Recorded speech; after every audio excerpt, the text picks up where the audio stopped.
Good morning mga idol. Time check 12:29 na ng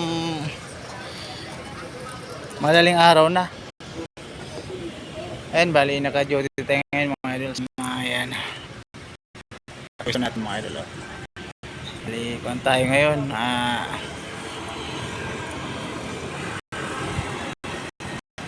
6 alas 6 ng gabi, tsaka alas 6 ng umaga bukas. Kasi nga, nabigay yung kasama namin kasi nga magpabunot ng ipin.